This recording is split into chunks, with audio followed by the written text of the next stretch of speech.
प्रस्तुत कहानी में जनमानस की दया, करुणा जैसी सूक्ष्म भावनाओं पर किस तरह से फार्मा कंपनियां नियंत्रण कर लेती हैं। कहानी बाजार के इसी सत्य को खोलती है। लीजिए पेश है गजेंद्र रावत की कहानी प्रोटोकॉल, जिसका पाठ किया है चांद ने।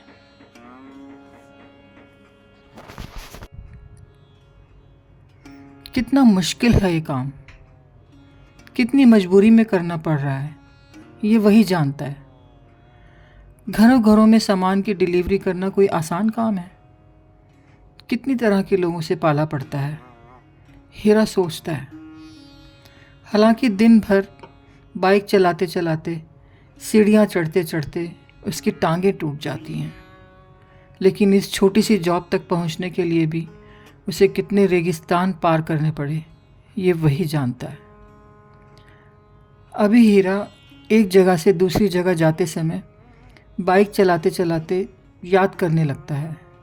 नोटबंदी से पहले तक उसका अपना छोटा सा धंधा था, साफ सुथरा काम था, कितना अच्छा चलता था, अच्छी खासी कमाई थी, घर में भी कोई कमी कलेश नहीं था, बच्ची भी अच्छे स्कूल में पढ़ती थी। फिर नोटबंदी के बाद धंधा कैसे बुरी तरह पिट गया, सब कुछ चौपट हो गया। छोटी छोटी चीज़ों के लिए वे तरसने लगे। बच्ची को म्यूनिसिपैलिटी के स्कूल में डालना पड़ा। कैसे कैसे वो बीवी को मनाता था, हमारे भी अच्छे दिन लौटेंगे।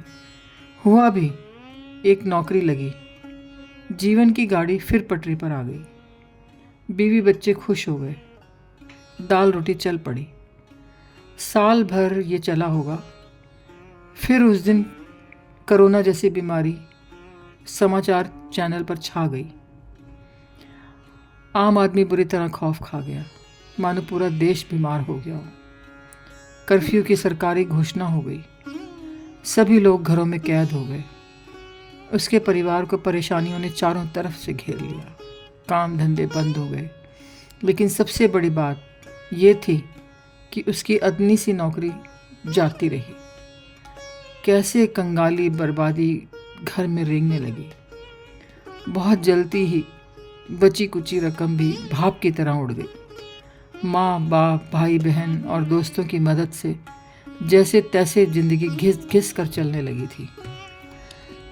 सामने बड़ा सा लोहे का गेट देखकर वो यादों के जंगल में वापस लौट आया। यही लैंडमार्क है। बाइक रोककर वो फुसफुसाया। हिसाब लगाते हुए थोड़ा चला और सामने के फ्लैट्स की ओर सिर उठाकर देखने लगा। उसने वहीं खड़े लड़के से पूछा, 40C कौन सा है? लड़के ने बाईं ओर उंगली ऊपर उठा दी। हीरा सीढ़ियाँ चढ़ने लगा। वह एक मंजिली चढ़ पाया था कि मोड़ पर अचानक काले रंग का कुत्ता उस पर झपटा और पिंडली पर काट लिया। उसने पलटकर दूसरी टांग खींच कर मारी।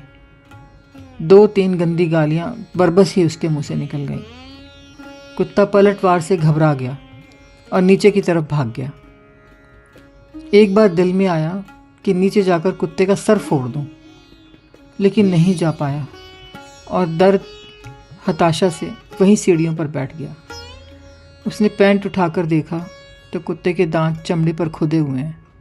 घाव काफ़ी बड़ा है, जिसमें से खून की बूंदें ऊपर तक छलक आई हैं। खून देखकर उसकी आह निकल गई। इस साल उसे 3 कुत्तों ने काट लिया था। अभी 2 महीने ही हुए थे इंजेक्शन लगे को, फिर काट दिया। कितने कुत्ते हो गए हैं, लेकिन साले काटते तो मेरे जैसे कोई हैं। यार, उन्हें सोचना चाहिए जो गली के कुत्तों को रोटी देते हैं। जब इतना प्यार है तो घर में क्यों नहीं रखते, उसने सोचा।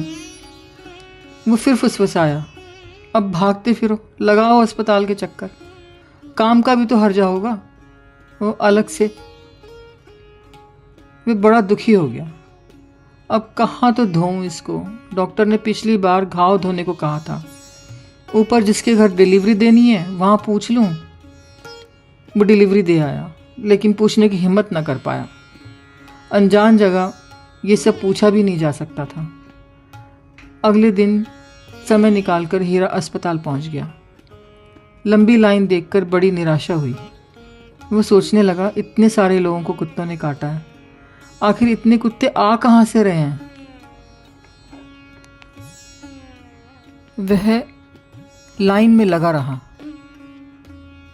2 घंटे में नंबर आया। घाव के देखकर डॉक्टर ने बताया घाव काफ़ी बड़ा है, जिसके लिए 1 इंजेक्शन और लगाना पड़ेगा, जो अस्पताल की ओर से नहीं मिलता। इसलिए वो सामने दवाई कंपनी का आदमी बैठा है, उससे मिल लो, वो बताएगा कितने में पड़ेगा। हीरा आश्चर्य से उस आदमी की ओर देखने लगा। वह संदिग्ध सी बेमेल पर्सनैलिटी का है, हर सूरत में बुरा लग रहा है, हालांकि सूट बूट और टाई पहने हुए है। एक बड़ा बैग उसके पास रखा हुआ है। हीरा डर गया, भीतर झुरझुरी सी पैदा हो गई, लेकिन उसके सहमे कदम उस ओर धीरे धीरे बढ़ गए। उसने कागज़ उसे थमा दिया।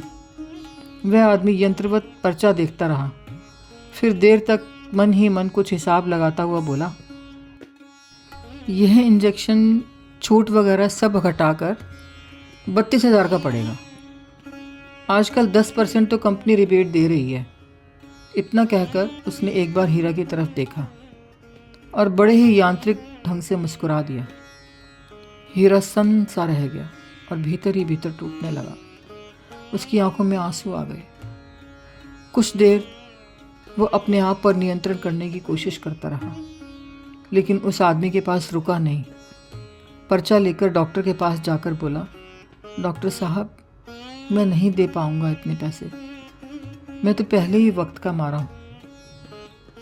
2 महीने पहले भी मुझे कुत्ता काट चुका है, तब तो फ्री में इंजेक्शन लगे थे।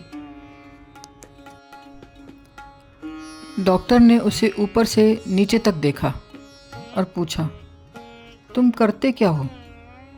डॉक्टर साहब, पहले तो ठीक जॉब थी, लेकिन कोविड में जाती रही और अब डिलीवरी बॉय की नौकरी है। घर घर जाने का काम है। मुश्किल से परिवार। ये कहते कहते वो आंसुओं से रो दिया। कंपनी वाला आदमी अभी भी आसामी समझ उसी की तरफ देख रहा था। डॉक्टर उसके हालात पर पसीज गया।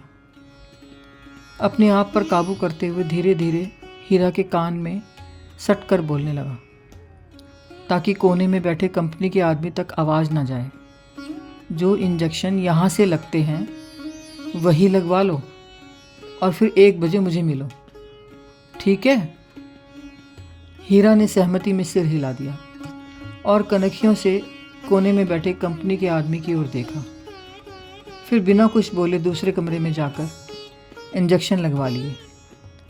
आगे आने वाले दिनों के बारे में ठीक से जान लिया और बाहर बैठकर 1 बजने का इंतज़ार करने लगा। 1 बजे भीड़ छट गई।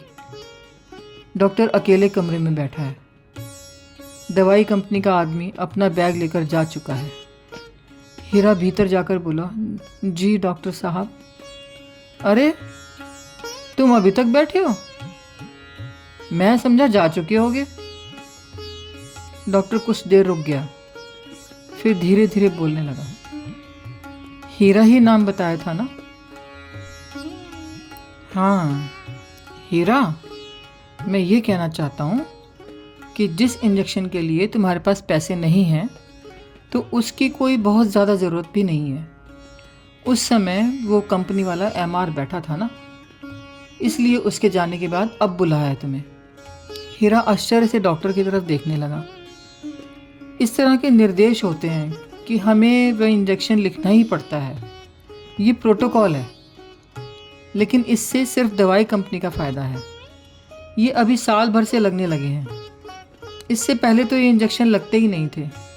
पहले सिर्फ फ्री वाले इंजेक्शन लगते थे।